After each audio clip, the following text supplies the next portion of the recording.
Okay. Well, as I said before, thank you everybody for coming tonight. Tonight's format for our Weckwerth E-Series. This is the first of our E-Series. And I want to really thank the IT department, specifically Jonathan McGibbon, for making tonight's proceedings happen. With the unique situation we find ourselves, doing something virtual is probably the way we're going to be doing things from now on. So this is a great opportunity for us. Tonight's panel is Women in Sport Leadership, and the panelists will provide a little bit of information, a little bit more conversationally about themselves and their experiences in the field. And as you listen to the stories, please consider how these paths, how different these paths have been, and the variety of challenges they've faced, and reflect on how they and others overcome those challenges to become successful professionals and leaders in sport. Also, as we proceed through the evening, please mute your computer, and at any time during the program you would like to ask a question, please do so in the chat function. I've got Professor Corsi here helping me monitor the chat functions, and we will certainly allow for a little bit more Q&A in about 30 to 40 minutes once we've got some great content from Erica, Ashley, and Lisa. Ava? Hi, my name is Ava Fernandez. I'm a junior in the sport management program and also a member of the varsity softball team. I would like to thank you all for being here tonight. We are doing something different this year with the Weckwerth Lectures. We have built it into an E-series, and tonight the theme is Women in Sport Leadership. The Weckwerth Lecture is named after Charles F. Weckwerth, who was a distinguished Springfield College professor of Humanics. He founded the department in 1946 and was a humanics and recreation expert. The speakers we have invited to these series reflect passion and commitment to the sport management and therapeutic recreation fields. In sport management, women are capable of achieving extraordinary things and displaying strong leadership. I've had the privilege of speaking with these women the past couple of weeks, and I've heard parts of their journey, and now so will you. So I'm really excited for tonight. It has been great putting this together the past couple of weeks, and I'm just excited to finally get started. So who wants to go first? How about you go first, Erica? Okay. Hi, everyone. My name is Erica Rivers. I'm currently the Chief Operating Officer for a nonprofit in Boston called the 3 Point Foundation. I grew up in Brockton, Massachusetts, and went to Brockton High School. I played some sports there. I played basketball and outdoor track and field. When I went to Springfield, I did outdoor track and field and intramurals. And actually, back in the day, I'm so old, but I was actually on like the campus newspaper. And I remember at the time, one of our interim presidents was Dr. Randolph Brommery. And I interviewed him, and he told me about him being a Tuskegee Airman, and I thought that was very interesting. But yeah, so that's my brief synopsis of what I do right now. You want me to pass it to Lisa? Yeah, sure. Thank you. All right, it's like popcorn eating. I'm up. My name's Lisa Figgenbaum. I'm originally from West Hartford, Connecticut. Obviously, I went to Springfield College. It's amazing to see Dr. Mack, of Corsi, Rachel Keyworth, played rugby with her. Right now, my current role with the Kings, I'm the Vice President of Group, Premium Hospitality and Event Sales. I may be the only person in all of sports and entertainment with that title, and I'll talk a little bit later more about what that means. But as a human, I'm an openly LGBTQ plus member of that community. I'm an aunt, I'm a horrible golfer, and an avid traveler. And with that, I'll pass it over to Popcorn Ashley. Awesome, lots of energy, Lisa. So I'm Ashley Meegank. That is my last name, if you can say it a few times over again. Used to be Reeves, so I think Professor Corsi and Dr. McAllister know that was much easier to pronounce, but I am Director of Corporate Sales for Pagula Sports and Entertainment.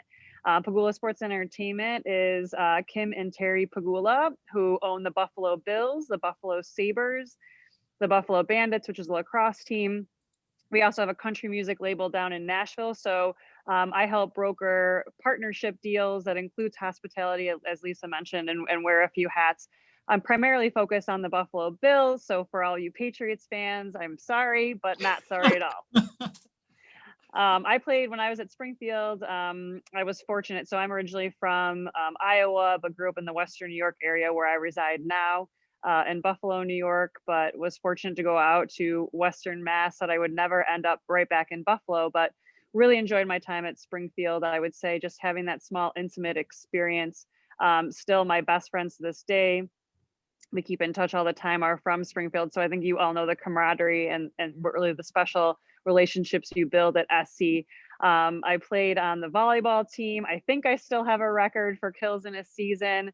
You know, for Coach Joel Deering, if any of you know him, I know he recently retired and have a lot of respect for more long, but really enjoyed my time, and especially in the sport management program as well. It's really a family. Thank you. That was great. So to start, what kind of experience did you gain while attending Springfield College in the sport management program? Because I know a lot of us are curious what other experiences we can gain while being at school. So if you guys can start there, that'd be nice. I'll go first again. For me, it was so long ago, but I really did enjoy my time there. It really was 4 of the best years of my life. And like Ashley said, I still have friends that are lifelong friends. One of my friends is actually on the call right now, and we were Zooming last night for a few hours. And it's just awesome. I did really have great, I had Dr. Costello was my advisor at the time. And he was just funny and awesome. And he had a chocolate lab named Nike that was always in the office with him. But I actually enjoyed all of the classes. My internships were amazing. I actually had my junior year internship was with the ABL, which was a women's basketball league before the WNBA even existed. And Springfield actually had a team. So I worked game day operations with the Springfield team. And I got to meet people like Dawn Staley and Rebecca Lobo and all kinds of crazy stuff that, like, it was just amazing. And my senior year internship, which we can talk about later, was the experience that led me to my career now. So it really was very instrumental in my career. Lisa? Cool. We'll keep going in order here. I can pop in next. Look, I mean, I think Ashley said it best. I mean, man, the camaraderie, the smaller school, more intimate vibe that Springfield College offers, at least for the way I'm wired, was just a perfect setting for me to really go from being a kid into adulthood and preparing me for what I really needed in the next phases of life, right? Like, professors, I wish I could point back to one specific class or one specific group project that really stood out and was life-changing. And maybe it's because I'm old, Erica keeps saying, but I think mostly it's because it was just the combination of everything, right? I think the group projects are really important to learn how to network and use your resources. You'll continue to do that throughout life when you work with teams, when you work with other departments. You know, how do you work with the person who's maybe not holding their weight? How do you jump in when somebody's trying to do more of the project and you want to play a bigger role?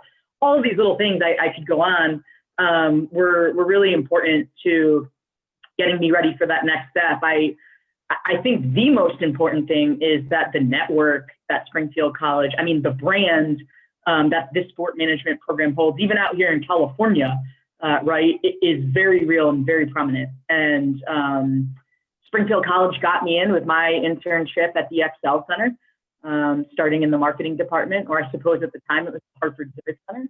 Now I'm aging myself, but I literally wouldn't be where I am today in my career if it wasn't for that push, that networking to get my foot in the door and then work my way up. So with that, I'll kick it over to you.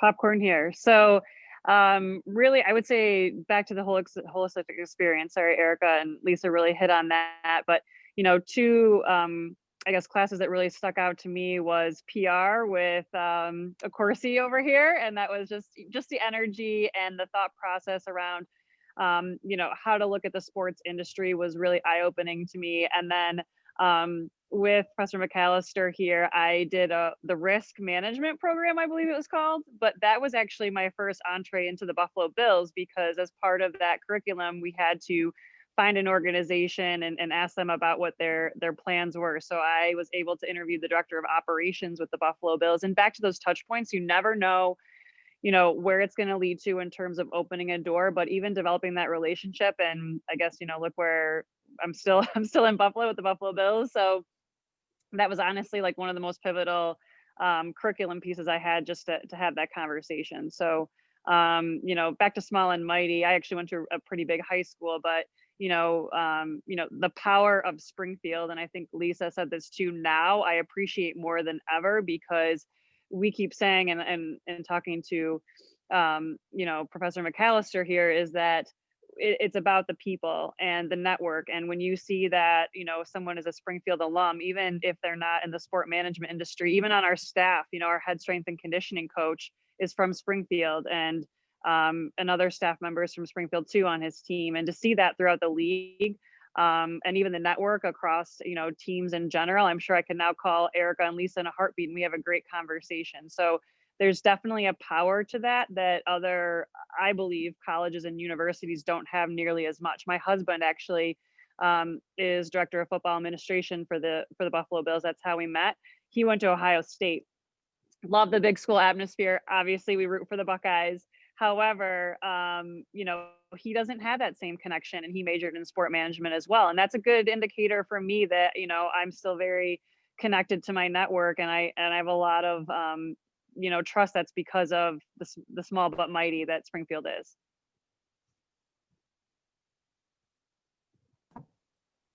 That's great. So after, obviously you guys were talking about the network and the things that Springfield College gave you to apply after Springfield. Can you explain a little bit more about what those things were and where you went from after your senior internship? For me, I did my senior year internship at Roxbury Community College. And while I was there, my main project was to develop like an athletic handbook. So I remember doing that. And from that point on, I actually was asked to work at the Reggie Lewis Track and Athletic Center, which is part of Roxbury Community College. And so I was there working part-time in the office. And I was there for about 2 years when I, at the time, I think I was just like, okay, I need some health benefits, as most of us will eventually need. So I was like, I need to get out of here because I need to go to see the dentist and the doctor, and I can't pay for this. So I left the Reggie Lewis Center, had a variety of random jobs. Keith McDermott, who is actually a Springfield grad and my mentor and like my big brother, he may be on the call as well. He actually was the director of the Reggie Lewis Center at the time. He asked me to come back to the Reggie Lewis Center, offered me a full-time position as a staff associate. I got an office, and I was pretty much like an executive assistant to him. And I did well there. And honestly, I remember there was a woman, I don't want to say her name, that was the assistant athletic director at Roxbury Community College, who unfortunately got fired. And in her absence, I was asked to do a lot of her job because Keith knew that I went to Springfield and graduated with sport management degree. And so I did a lot of her work, and eventually someone was like, why don't you just ask to get that job? And at the time I didn't have my master's degree. So I said, I really don't think I'm qualified. But one of my coworkers were like, you're doing the job. So I said, oh, okay, that makes sense. So I asked for the job. I got the job as the assistant athletic director. From there, I worked for a few years, worked my way up to director of athletics and student life. And I was actually at the Reggie Lewis Center in RCC for 14 and a half years until they closed the athletic department. So for me, it was like my whole 14 and a half years of my career were in this one building, and I just worked my way up. So the internship actually literally got my foot in the door there. So I appreciate that. Cool. Yeah, and I can dive deeper into my experience as well. So again, Springfield got me set up with a marketing internship at the Excel Center.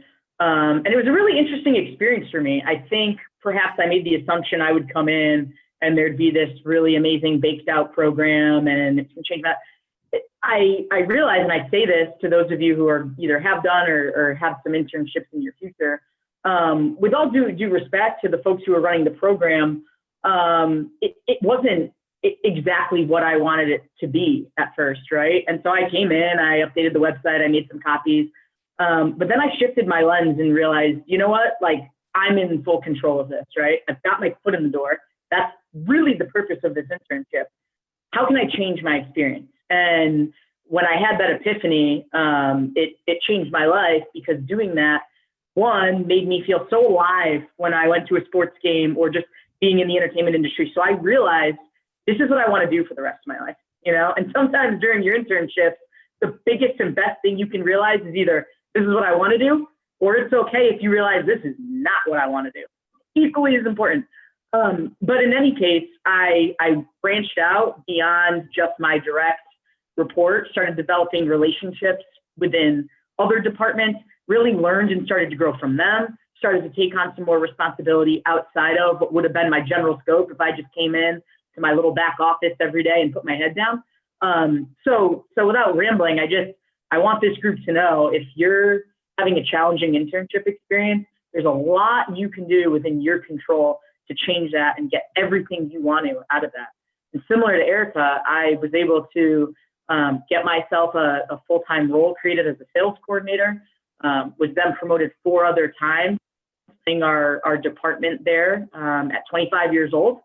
And then AEG lost a bit on the building, and now I'm out in California, and again, I can dig into it a little bit later. But best thing that could have ever happened to me in my life. And I just think mindset is so important. And by the way, it was 480 hours unpaid. I don't know if that's still legal anymore, but like worth it. But anyways, thought that was. Lisa, I thought we weren't going to talk about that. Now we're really dating ourselves, Lisa. I'm going to piggyback off of what you said. So my internship experience was with the Buffalo Bills. So I actually, between my junior and senior year, did my internship, which candidly, for my personal experience, was one of the best things I felt like I could have done, playing volleyball in the fall. And then I didn't want to lose my spring experience, as you guys all know, with Stayuka, and lots of learning. That took place with it. So anyway, that actually really was a catalyst for me going into my senior year, because I had such on-site knowledge from my internship that summer going into the last 2 semesters. But with that, I know Lisa mentioned like maybe you hate it or you love it. And I would say I loved the NFL. I loved what I was doing. However, I knew that I was not passionate about community relations. The really cool part about it is that you don't realize how many different departments and facets of a sports organization that there are until you're really truly ingrained in it.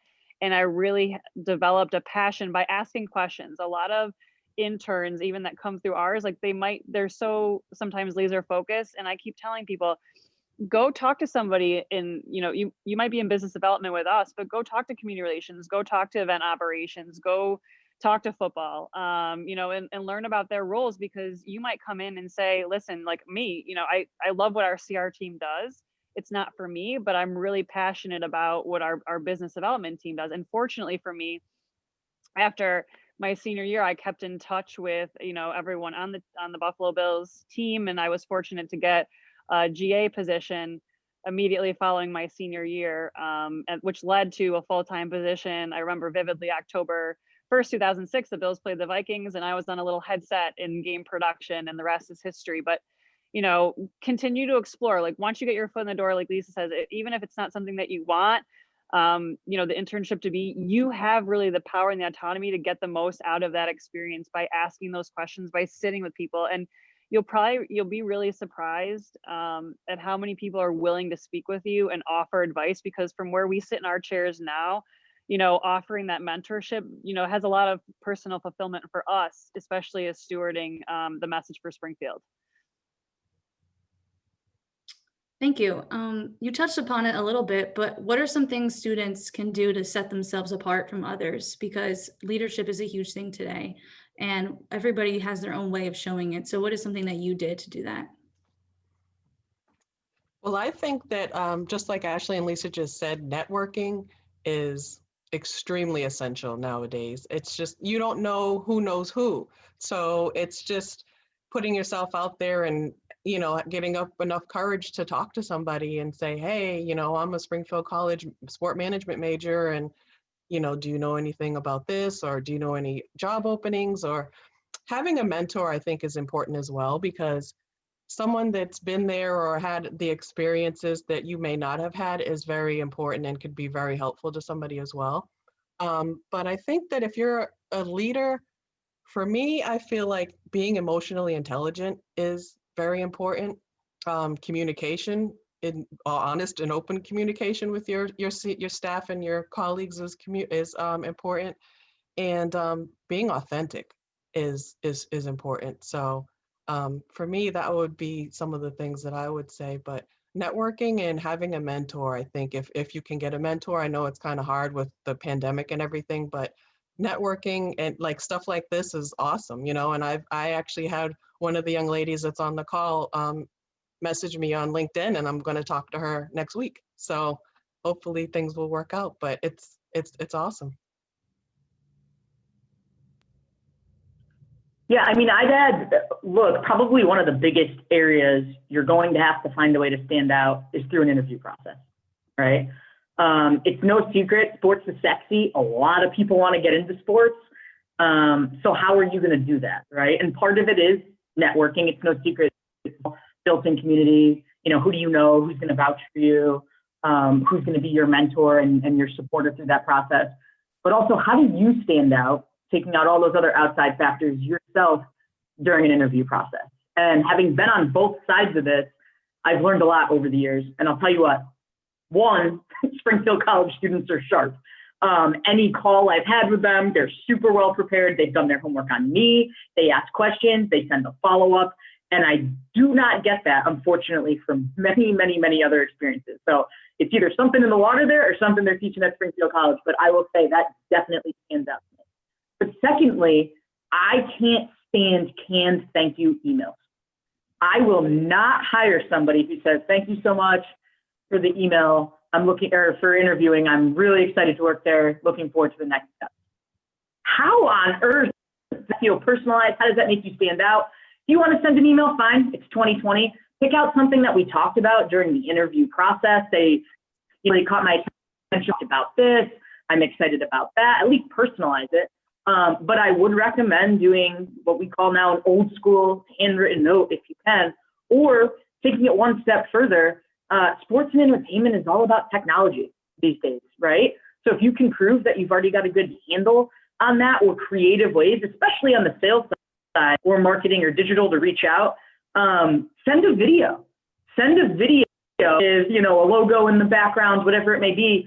Like that'll at least really capture the attention. And you know what that person's going to want to do? They're going to want to start sending that around to other people who were part of the interview. Look at this. Look what this person sent. This is amazing, right? And there's a few people on this call today that I actually had a chat with, and every single one of them took my advice and what I said and sent me a follow-up email. And I thought that was really sharp. So that's just my personal opinion. Everyone will have different ways in which they want people to stand out. But I can promise you a canned thank you email is not that. So anyways, I know I went more into the interview process, but happy to answer any other questions down the road as far as other ways to stand out. I know, I guess for me, even to get a step further back, because Ava asked, what did you do at Springfield? And I actually had to dig up my resume, which needs a refresher, to look at everything that I did at Springfield. But I thought, whoa, I actually did a lot while I was at Springfield. And I'll tell you, back to, just the great mentorship that you get from, the sport management team there is go there and, build your resume in a good way that are authentic experiences that I assisted, worked with the men's volleyball team office, or I was on the Maroon Club, or did at Matt Polio. I thought, I see some resumes come through that you want to do things, but students differentiate, because you might have 10, 15 start your freshman year.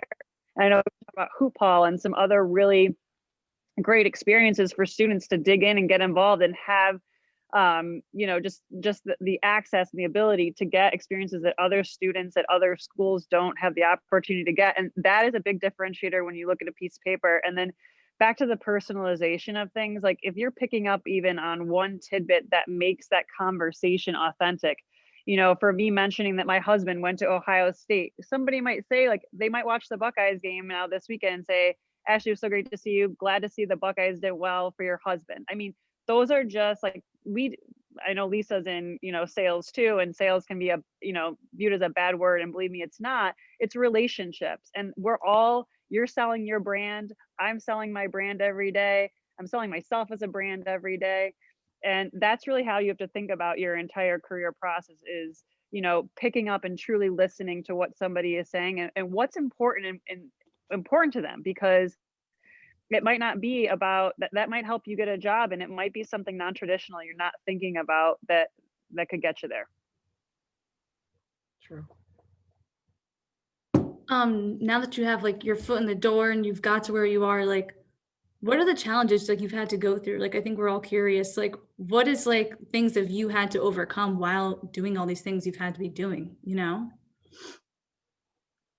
For me personally, I'm not sure if any of you guys know, but the three of us are on the Sport Management Advisory Board, and Lisa and I are on the Diversity and Inclusion panel of that board.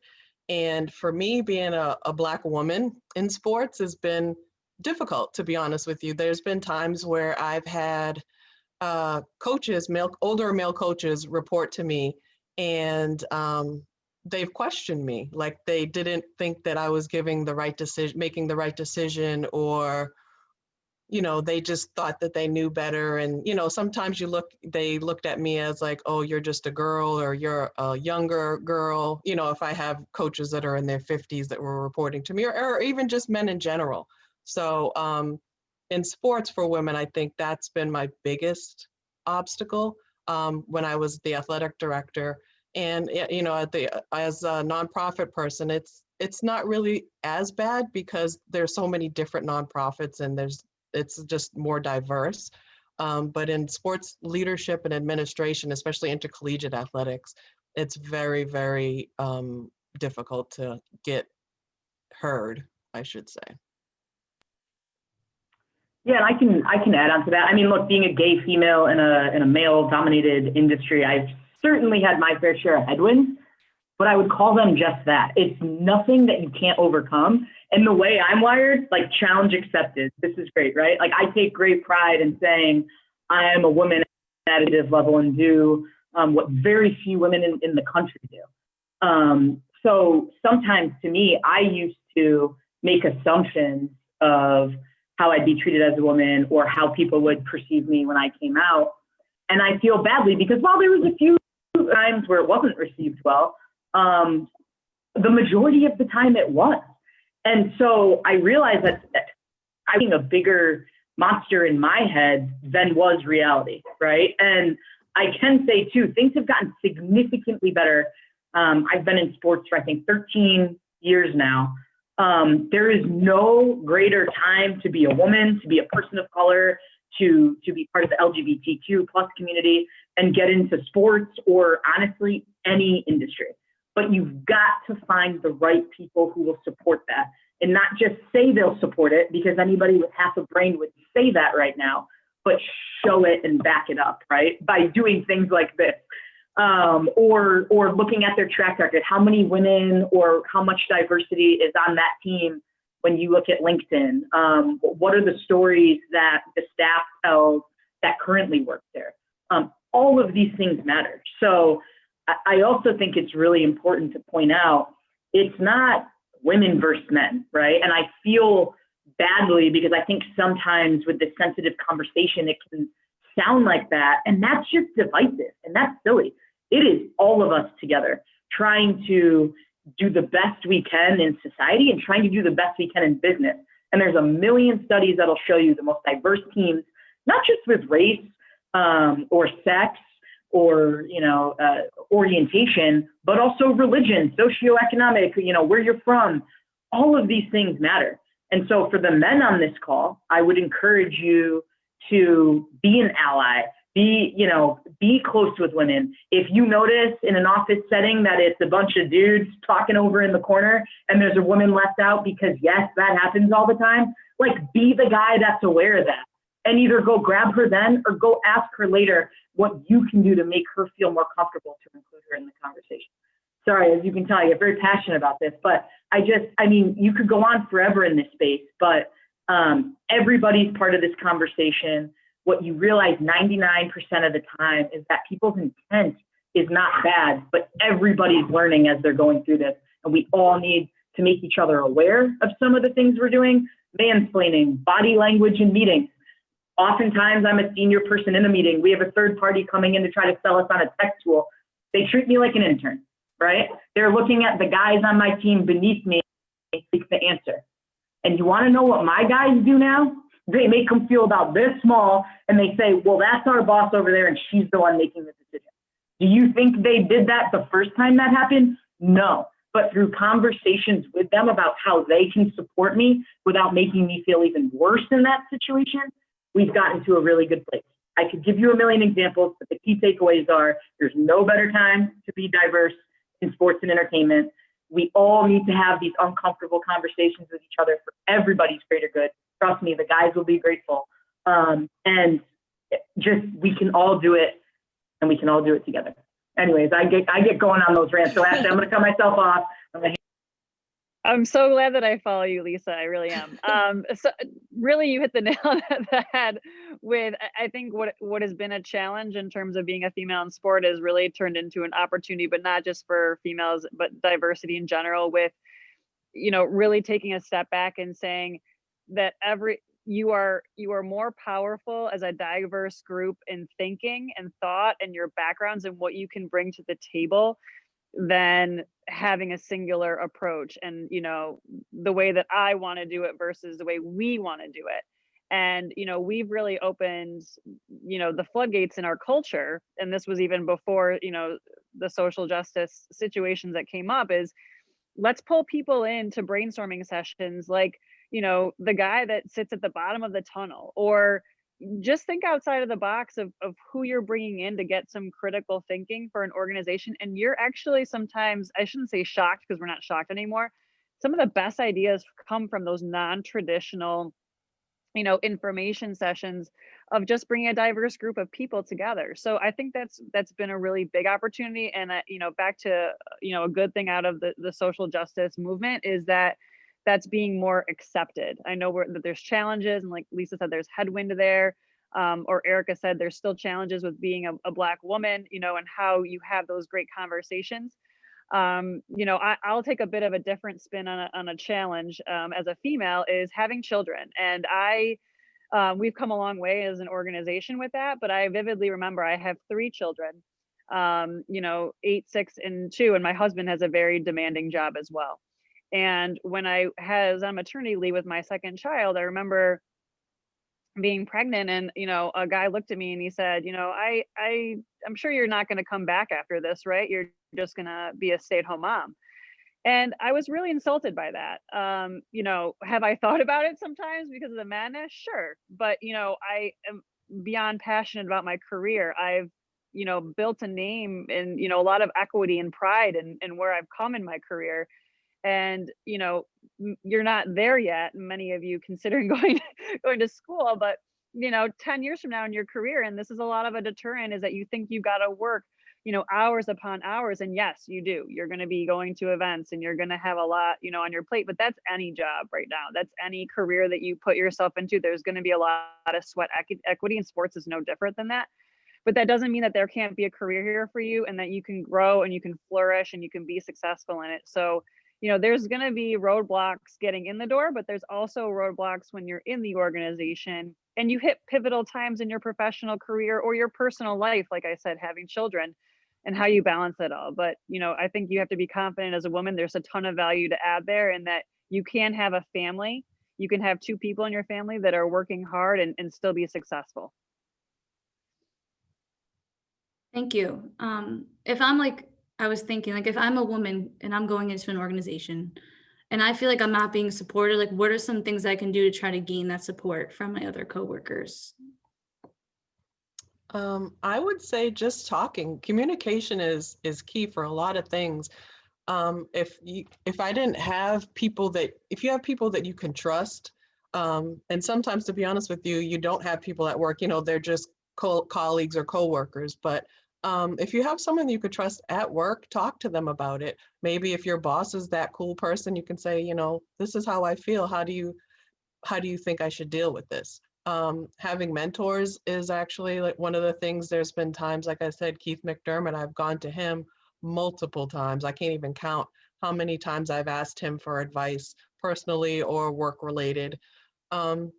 It's just, and also you just have to have a tough skin, and you have to have a little bit of perseverance, because, you know, you can't let little things just bother you and get you down. I mean, work is going to be work. It's not always going to be fun, but if it's something you want to make a career out of, I think that as long as you have a clear vision and you're authentic and you can just talk to people and get some advice, but just have perseverance. I think that's one of the key things, just to get through a lot of like the speed bumps that you would face as a woman in this industry. Yeah, that's well said, Erica. I would add to that like you'd be surprised how many of these situations you can handle yourself. And I'll tell you an example. I'm proud that I have many women on my team. And there was a particular case where this woman was like, hey, I need you to come to this weekly meeting we have because this guy's being a beep. And so I would go and I'd support her and I'd shut him down and, you know, whatever. And this would happen every now and again. And what I realized was I was doing her a disservice because she was not learning how to go handle the situation herself. And I'm not always going to be there to support her. So we had a long conversation and through some questions and coaching, really changed the lens on that solution, which is how do you go feel comfortable handling this yourself? And then how are you, the next generation of me, supporting the younger generation of females coming in? And it was a really powerful moment for me and hopefully for her. But look, I would also say there's many cases where people's direct reports maybe isn't the best person to go to, right? I mean, amazing. If you have someone you're reporting directly to that you have a relationship with and trust enough to have conversations like this, awesome. And everybody should have that. But if that's not the case, there's plenty of other people amongst the company who get that resource for you, right?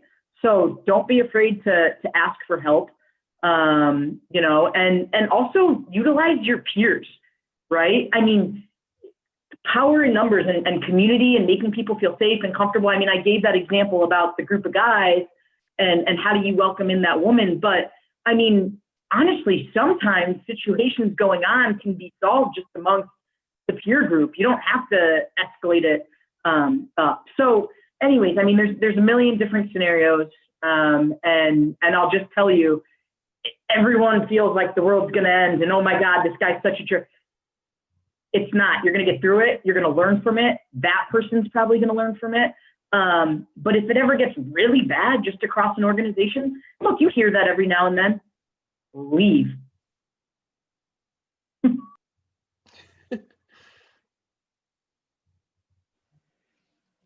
Yeah, for me, I would say, you know, building that network, not only in your organization, but, you know, outside counsel. I know they, you know, a few people on this call have brought up, you know, mentors too, right? And having that mentor. But, you know, I found, and actually I was on it last night, I do a monthly call with 5 of my, you know, peers, you know, in my position with other NFL teams. So, you know, speaking with them about critical issues, it actually started with, hey, let's talk about how we're going to attack business, but it's actually really gotten into, it's a sisterhood, and that we can bring timely topics. You know, like I'll tell you in real time, you know, the Washington football team has gone through a lot of ugly PR.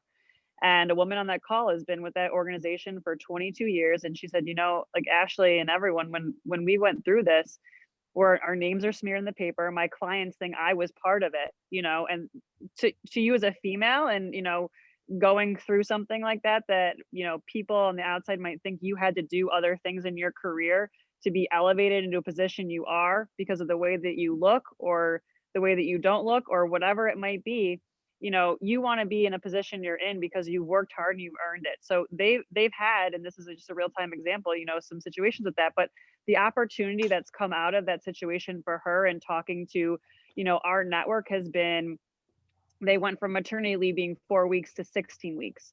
They went to developing, you know, a room for breastfeeding, to which I told her when I had my first child, I was literally in a closet outside of the players' locker room. You know, so organizations have come a long way, but also surveying your peers, like you could think that all these organizations got it together. But in the reality is we're fighting a lot of the same issues. Or if you see somebody that's doing it well, or you just extend that hand out and say, hey, you know, we're dealing with this right now as an organization. Has anyone been through this? You know, you're probably going to get some really good guidance and responses that will, you know, you can bring back to your organization, and it will make your organization much better. Thank you. Can you think of a time that you've had to like keep your composure in a situation that you really, you know, wanted to lash out and you didn't? Because I know it must be hard to like kind of keep it in sometimes and like, all right, be like, calm down, like you don't do this right now. First of all, let me say, I can't wait to hear Lisa's response to this. But of course, there's always a time. People are always going to test your patience. Like I said, when I was an athletic director, it was the coaches that questioned my authority or questioned my decision-making skills, and you know, looked at me as, oh, you're just a young girl and you don't know what you're doing. And there's been so many times I really wanted to cuss people out, but you really do have to keep your head, and you know, you're a professional, and that's how you have to handle things. It's not always easy, but as you get older and more mature, you do learn how to just professionally maybe check somebody if you want to do that. But there's also a way, you know, you can kind of put someone in their place respectfully and professionally without being ignorant or rude or, you know, using vulgarities. But there's always going to be somebody wherever you go. I mean, even now, you know, my boss sometimes does it, my colleagues do it, and it's just like, woosah, you have to just kind of, you know, center yourself and just keep going. But yeah, it's just, it's going to happen, but you get over it. Yeah, it just makes me laugh. I can think of plenty of times where I wanted to do that and didn't stop myself, right? And look, like, especially women, we're emotional, and emotion and passion often go hand in hand. Sometimes it's okay, and it can be a managerial tactic almost to show that, right? Obviously throwing a temper tantrum or crying in every meeting, like there's a line for sure. But like Erica said, I mean, I realized while maybe it felt good immediately to, I don't know, shut down some guy who was being a jerk to a woman on my staff, it just is the root of the problem or come up with any sort of long-term solution. And when you address someone publicly, they're just going to become defensive, right? So a lot of times, but you can't let it go too long either. So there's a lot of times where I'll pull, as we're talking about it, a guy over after a meeting, or women too, and say, hey, you know, Bill, did you realize when you, and Katie's speaking, you talk down to her, you like through body language and everything else, you seem to shut down your thought and whatever. Again, 9 times out of 10, Bill's response is, oh my God, I had no idea I was doing that. Thank you for bringing that to my attention. And can you check me and let me know if I do that again? I'm going to try to make it there. And there's no prouder moments in my career than when you see that next meeting and those little because you're really helping people, right? So again, just remind yourself, there are some jerks out there, but the majority of people's intent is really not bad. So if you can check your emotion for a second and use it as a learning experience, we'll all be in a better place as a society. I just wanted to add, like, I know I'd mentioned emotional intelligence earlier.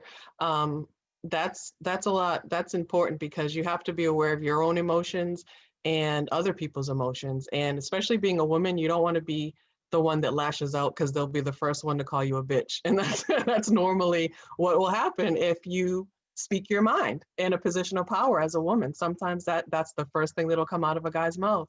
So yeah, it just being aware of yourself and the person that has offended you.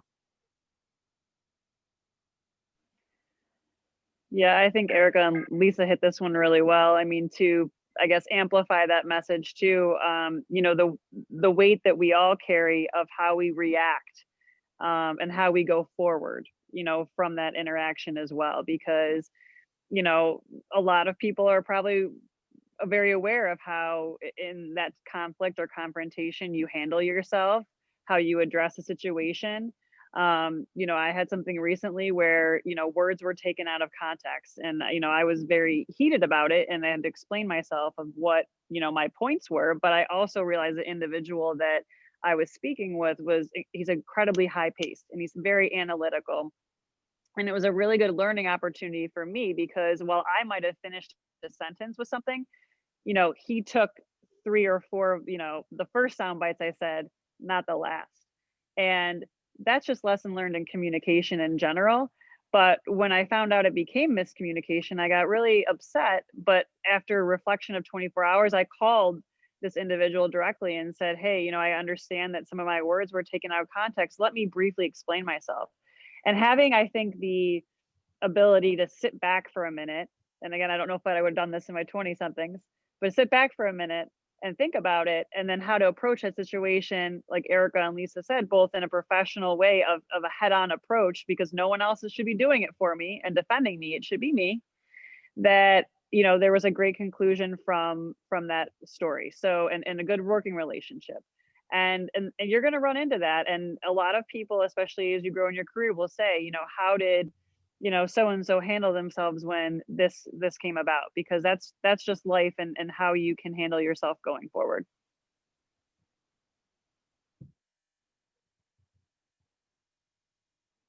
Thank you. Those were great responses. I have one more question from Grady Short, who just sent it in. I think it's something we definitely should highlight. He wants to know, in what ways can men do a better way to show support and respect for female coworkers? It's very unfortunate that has to be even talked about, but I think it was a good question. I think it's something we should discuss. Yeah, it is a great question. Like Lisa said, I think it's just talking to one another. If you, and this isn't just a gender thing, it could be a race issue, it could be anything that, you know, if you're one thing and you have a question or a stereotype about something else. It's just having honest, frank conversations with people and asking questions. I think that's the problem with this country in general. I think everyone just assumes stuff and doesn't take the time to say, hey, I don't know this. Can you help me out? Or what's your opinion on this? And, you know, for a man to reach out to a woman and say, hey, I noticed this, like, how can I help you? That's important. That would really be like a great thing for someone to do if they felt up to it, because it doesn't happen often. And I would really be impressed by someone that actually took the time out and, you know, spoke to me personally and asked what they could do to help me out, because it, like I said, it doesn't happen often. So that's a good question. Sorry, my computer was dying. I had to grab a charger. I heard the first part. Was it, what can a man do to be a good ally in some effect to women? Yeah, I mean, look, it's a tough line too, right? Because you don't want, if a woman hasn't asked for your help, sometimes it can almost kind of go the wrong way. If you're like, hey, I'm like here to help you. EQ, Erica touched on it. I mean, you've got to just have that awareness. You've got to develop that authentic relationship and a level of trust. And as both a woman and a gay woman, having allies who will defend me or shut something down or, you know, whatever before I have to deal with it myself is the most moving moment and the best way you can support someone of all time, right? Be conscious of, you know, if the guys are all going out to lunch, you know, I guess maybe the assumption was made, Katie doesn't want to come, but like maybe Katie does want to come. And the good news is at least everybody eats, whereas not everybody plays golf or things like that, right? So just be conscious of the term boys club. I don't even know why I'm air quoting it because it's a real thing. But it's little things like that, right? But I would say to the women, if the guys are golfing and you want to be part of it, go learn how to golf. So, you know, I think the awareness, the trust, having a woman who can give you feedback, money, right? A peer, a family member, a boss, whoever it is, like you want somebody in all corners of life in the world to be able to come to you, and you better receive it well, because if you don't, they're never going to do it again, to give you feedback that could be extremely valuable, not just in your career, but personally as well. For the record, Lisa, I know how to golf, so I get into all those golf tournaments. You know, I would say just in general, I don't know. I honestly feel bad for some of my white male counterparts, and they'll say like it's almost what's happening right now, you know, creates such a paradigm and shift. And that's where I go back to just, you know, the whole overarching diversity piece of it. And then furthermore, you know, I believe a lot in servant leadership, and, you know, where my current organization, you know, has a wholehearted approach to that, and being above the line, and what it means to be above the line every day in your job, how you're treating people, you know, what is deemed below the line versus what's deemed on the line or above the line. And if you can put your head down on your pillow at night knowing, you know, ethically you did the right things at work, you worked your best to make the best decision, you included people, you know, and didn't have that, you know, biased approach to how you came to a decision, you know, you're going to go a long way in your career.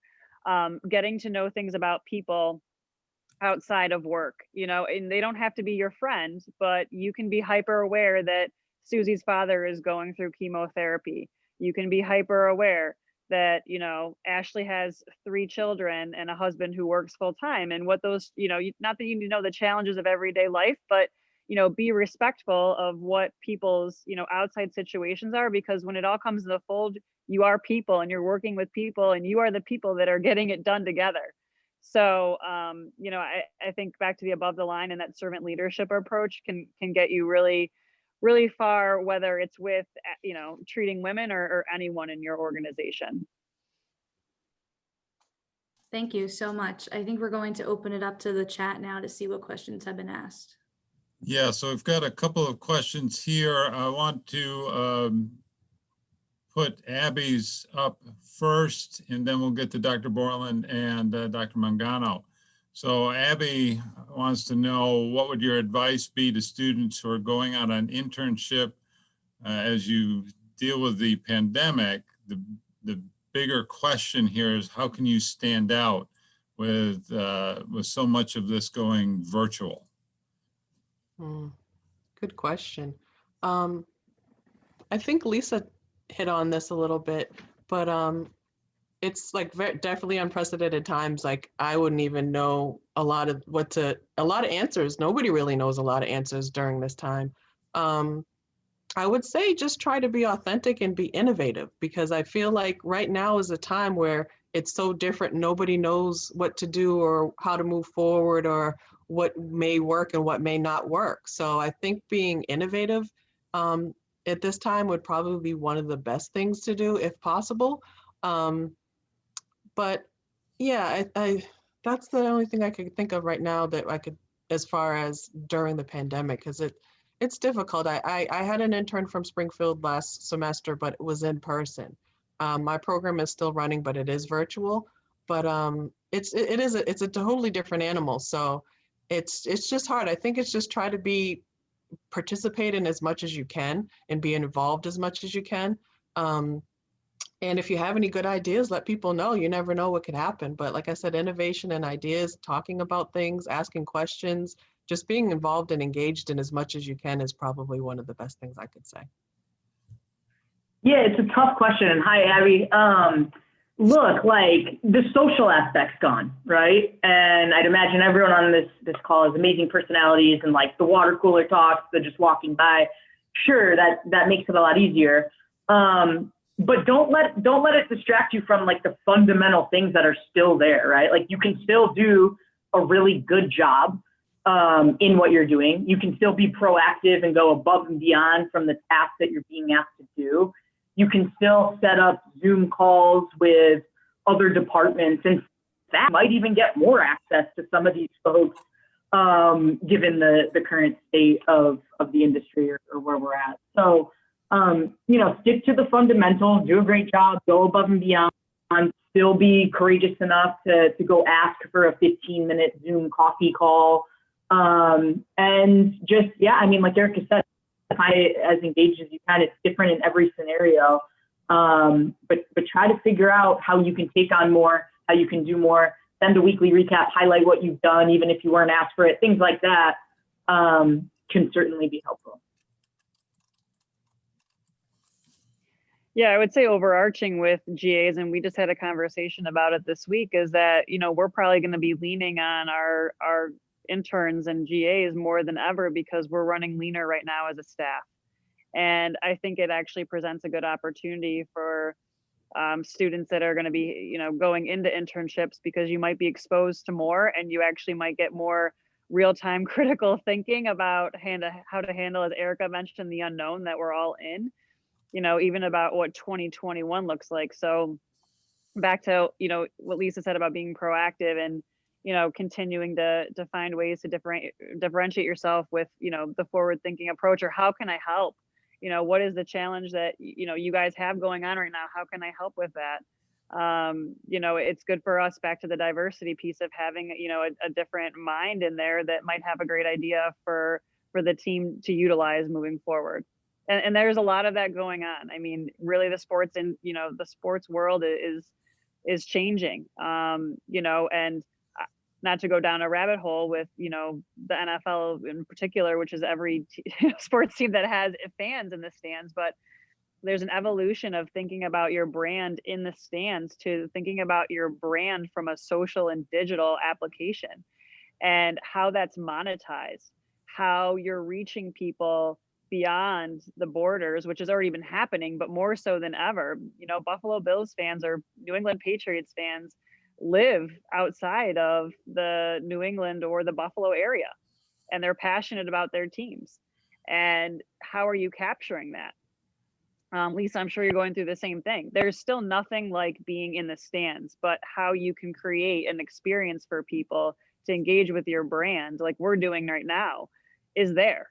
And that's real time. So it's just a way for you all to think about what you're bringing to your internship, is that there, more than ever, people in our positions are looking at unique and different ways to engage with, our key constituents.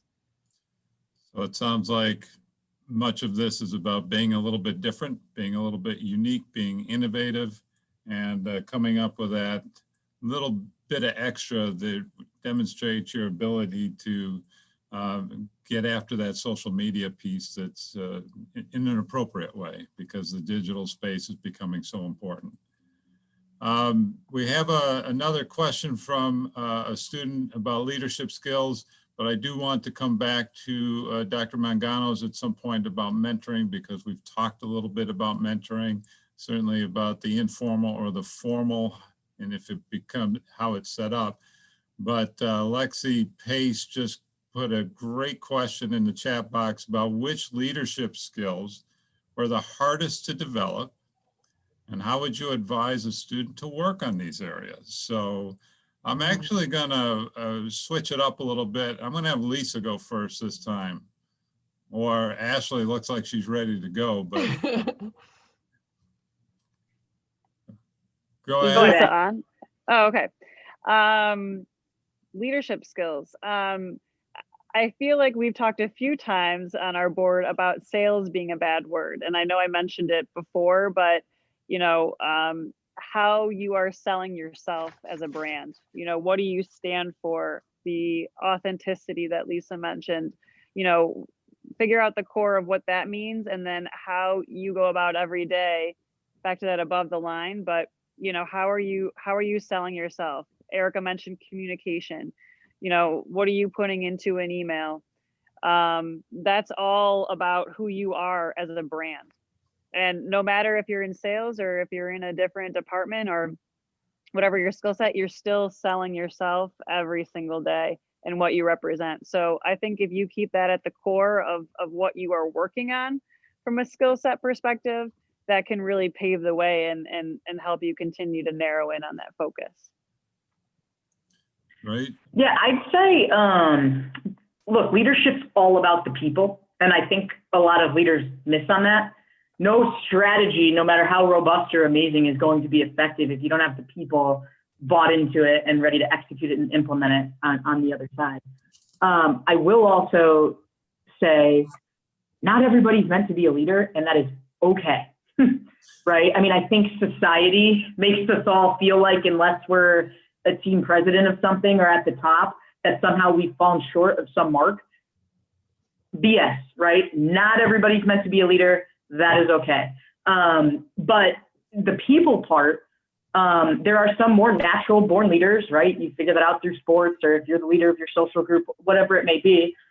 There's also a lot of books and such that you can read on EQ and just self-help to be a good leader. But the hardest part, it's not all just fun and cushy. The hardest part is the difficult conversation.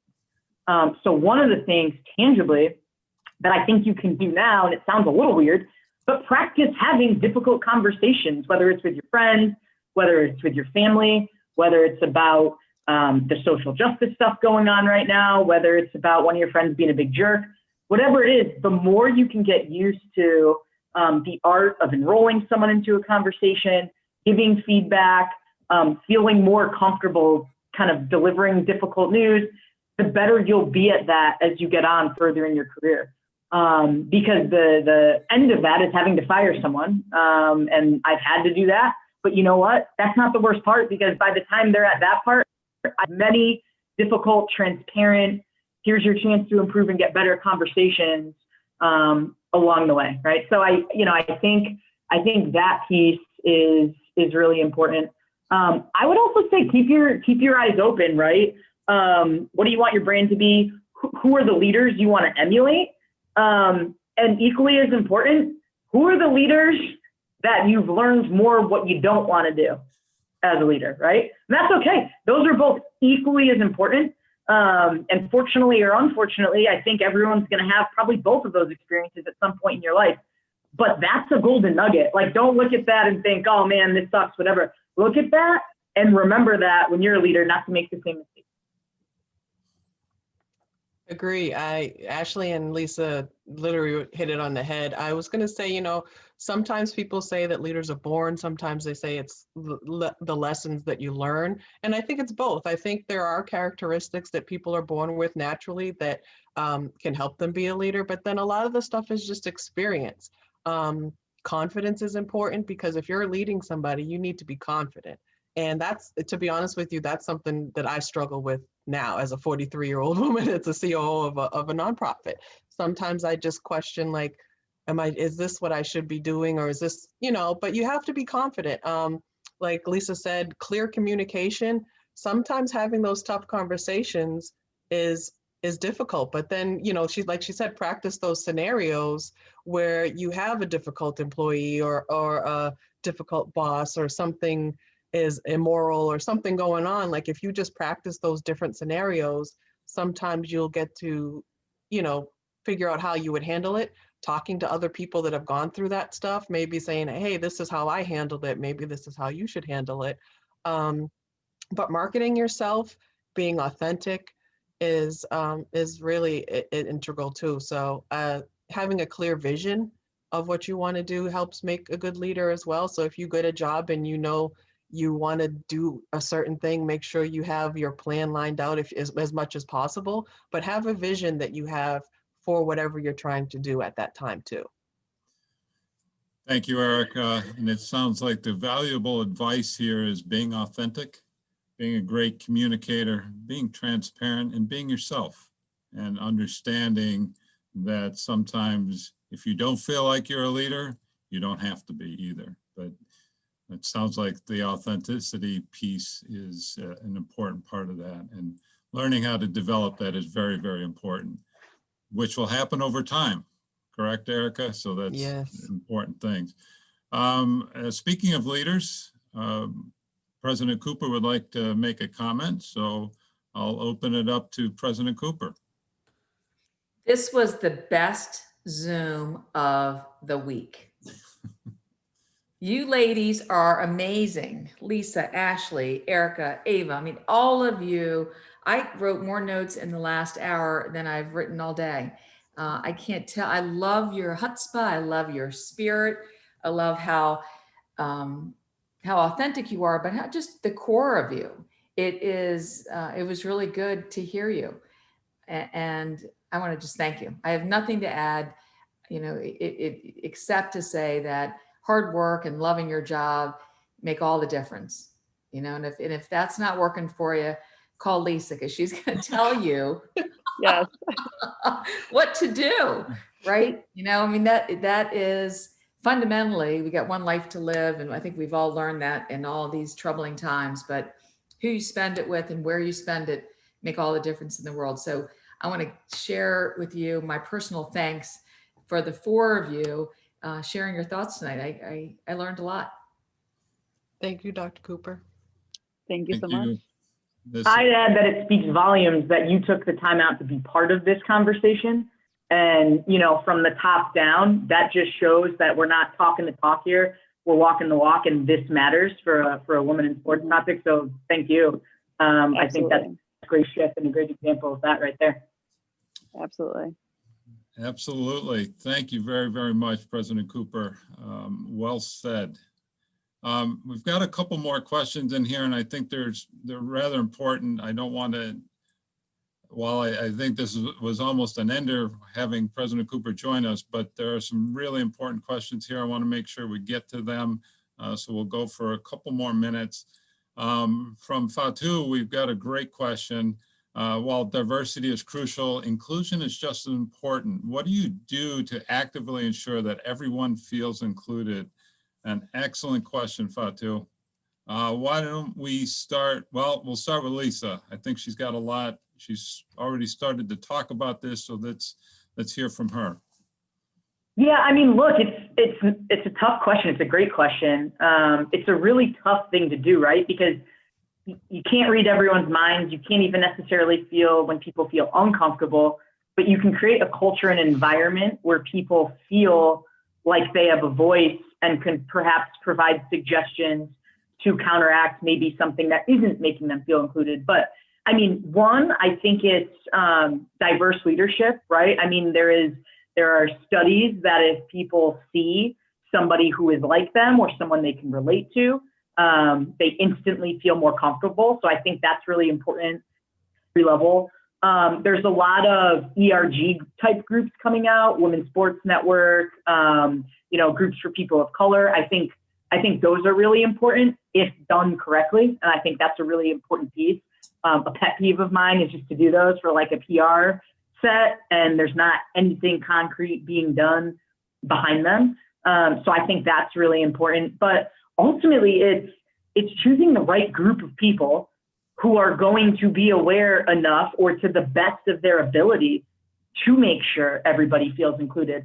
And look, there's times where I'll be in a meeting and I can just tell, either there's a great idea and doesn't feel comfortable sharing it, or maybe doesn't feel as included in that meeting because perhaps there's executives there and they're a coordinator, whatever it is.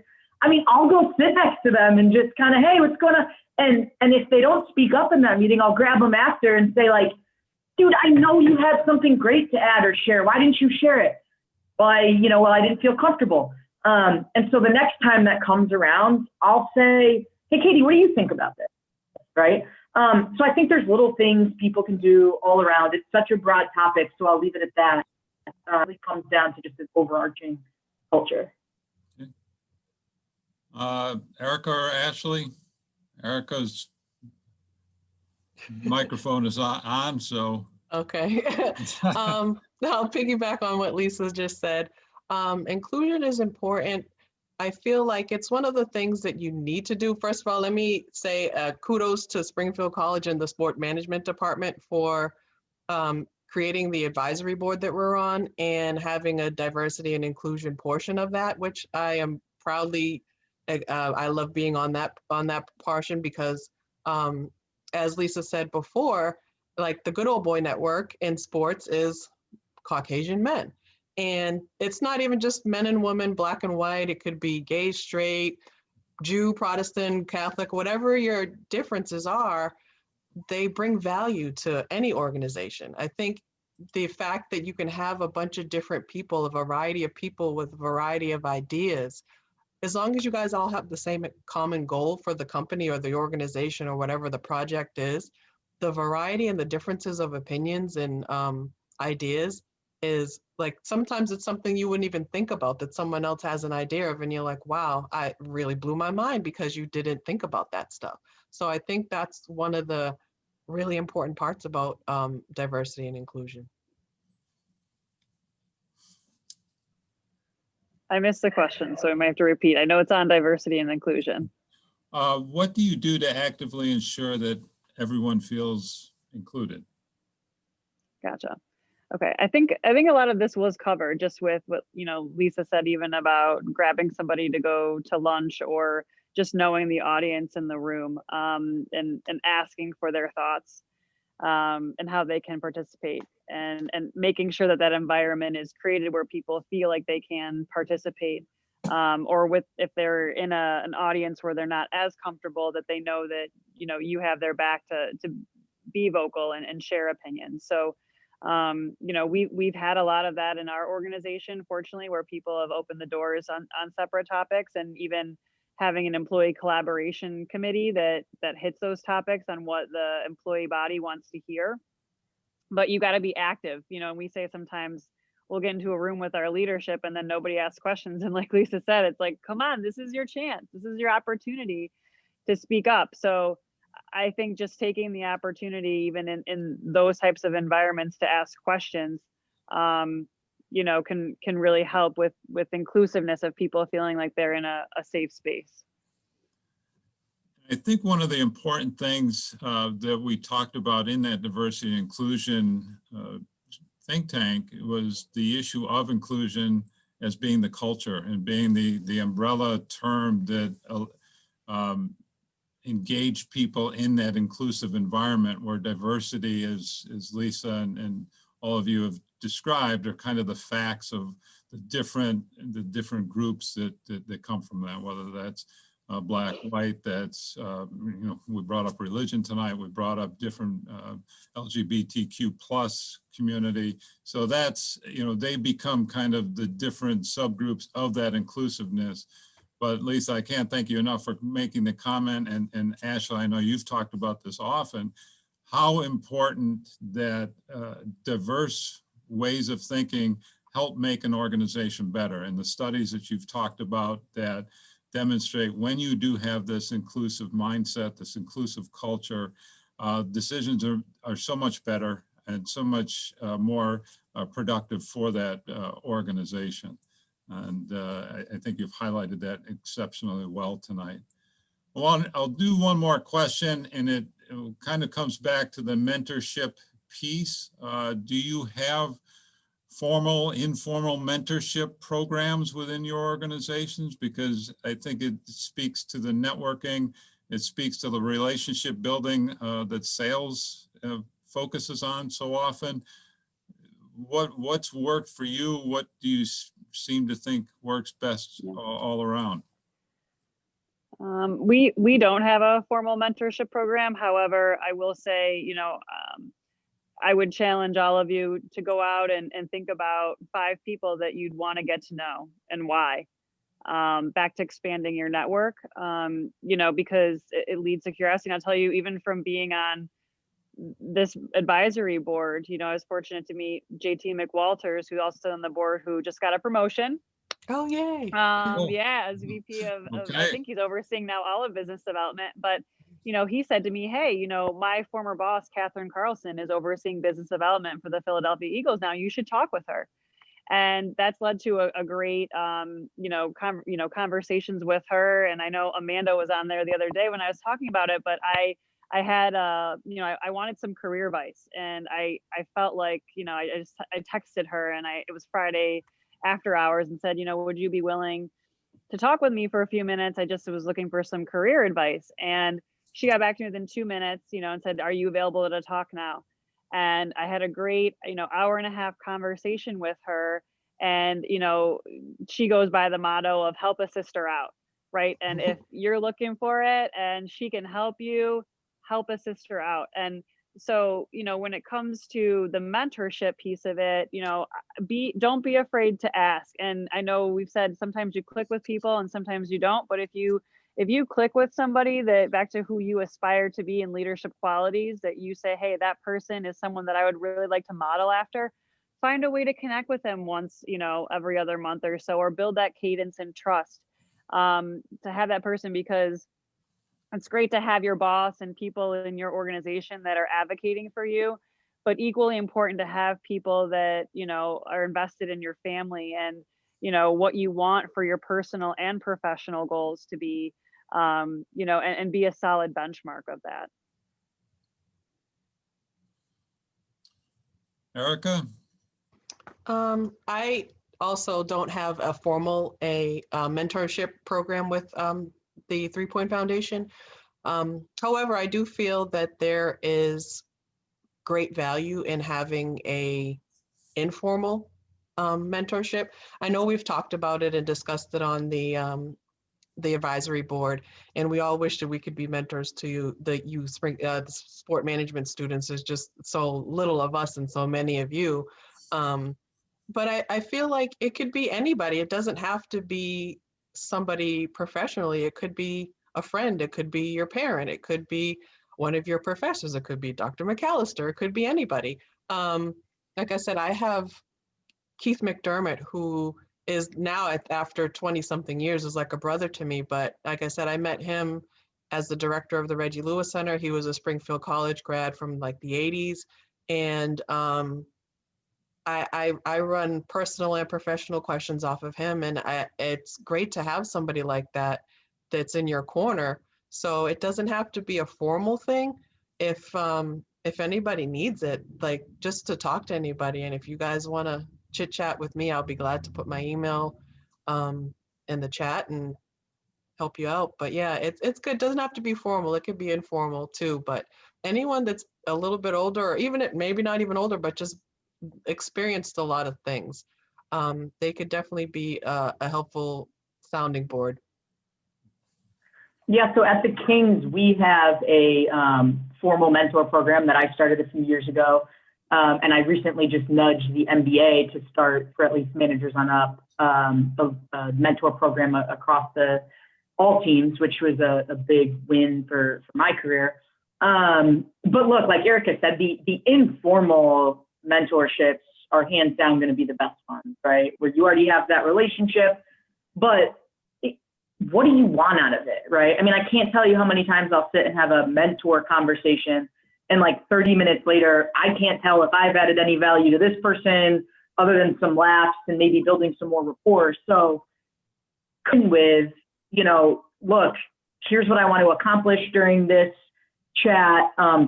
Do some homework assignments for the next one. Here's some areas I can improve. Here's how you can help me. Here's where I'm looking to get. How can you help? Because if you don't come in with structure and purpose, it's going to feel just like a friend, and that's fine too. It just depends what you're looking for. I think it's also equally as important, when I speak on panels, I actually get irritated when I'm asked, who's your female mentor? Because honestly, I don't really have one, which is upsetting and my whole own thing I need to work through.